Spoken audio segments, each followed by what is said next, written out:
Hello my fellow thrill seekers, and welcome back to Mostly Mysteries, where we unravel the unknown, and we tell the untold stories of life's biggest mysteries, bringing you closer the enigmatic secrets that lie just beyond our grasp. Join us on this journey as we delve deep into the realms of the unexplained, where every twist and turn reveals a new layer of intrigue waiting to be uncovered. So grab your detective hat and join us as we go over the mystifying and creepy events in this heavily documented story. Well, without any further ado, let's jump right into it.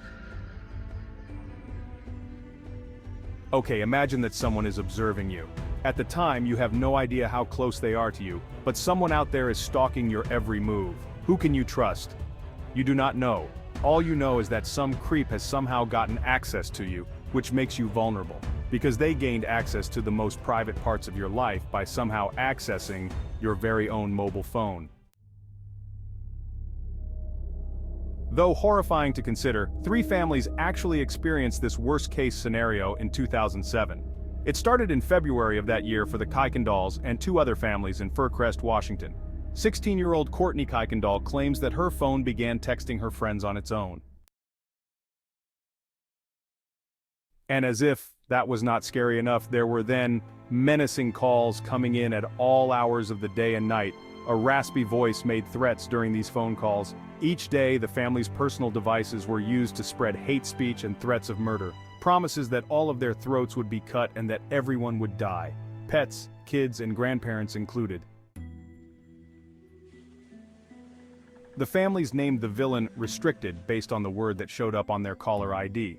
Were these just prank calls and baseless threats? When the family was given details about their everyday activities, including what they were wearing when they left the house when they were by themselves, and the code for their new security system, it sure did not seem like it. Things that one could only become aware of if they were in close proximity.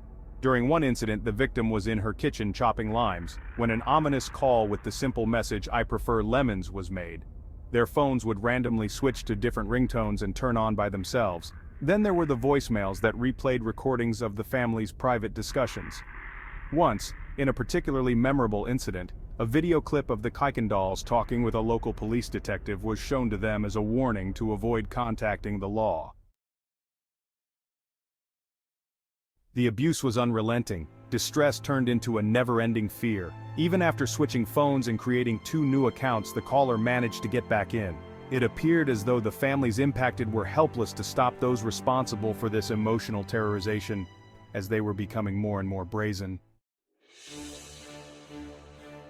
Even though the police had the case for months, they could not figure it out.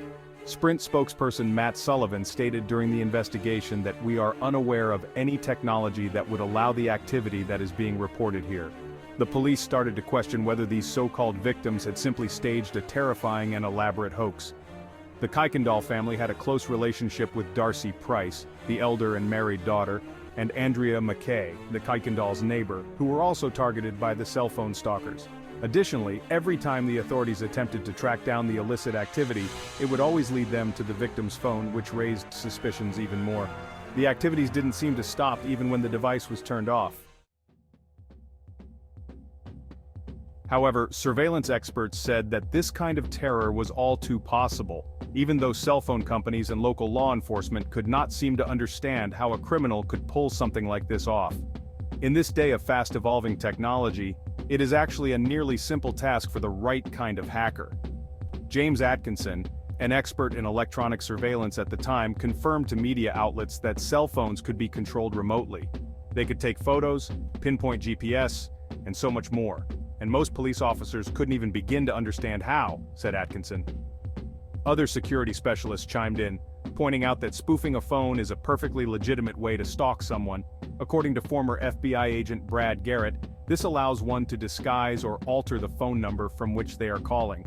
More skilled hackers can even replicate a mobile phone, known as cloning. This gives the hacker total access to all the features that the real owner of the phone has. But to truly listen in on a phone call, much more advanced technology is needed.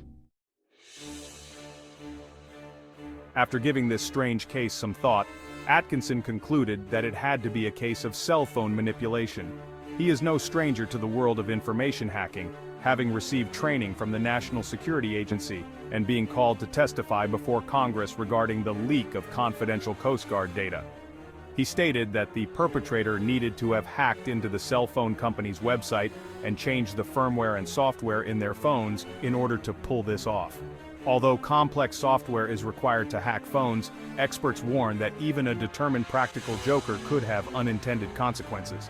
In an attempt to gain notoriety, novice hackers frequently break into computers and mobile devices using programs created by more experienced and technologically savvy hackers. However, if this was intended to be a commonplace bullying tactic, the offender violated multiple extremely serious laws, including federal wiretapping statutes. The teen Courtney was the target of the majority of the threats and harassment, and although some people might have been wary of her in particular, the issues continued even after her family took away her phone. Was all of this an awful instance of cyberbullying gone wrong? According to a survey conducted by online safety organization wiredsafety.org, children were more likely to face a technological threat from their classmates than from crafty pedophiles. Most bullying that occurs over the phone or online is done by another child, even though it is done in secret. Officials speculated that if this was really an outsider causing so much trouble for the Kuykendalls, it was probably a teenage boy with a keen interest in technology. However, how can someone stay safe when even children are capable of causing this kind of harm? Following the incident, Garrett suggested a few easy steps. Frequently change your phone's password, buy wireless security software, and report any hacking incidents to the police right away. If your phone is compromised, get a new one and notify your cell phone provider. Regarding the Kuykendall case, which dates back almost 15 years, no suspect has ever been found. No follow-ups, arrests, or people of interest were made after the story went viral in the media.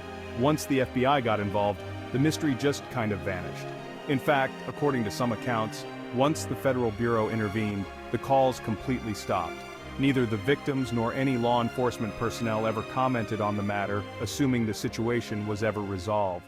Well, that about does it for this week's video, so thank you for tuning in and watching the video in its entirety.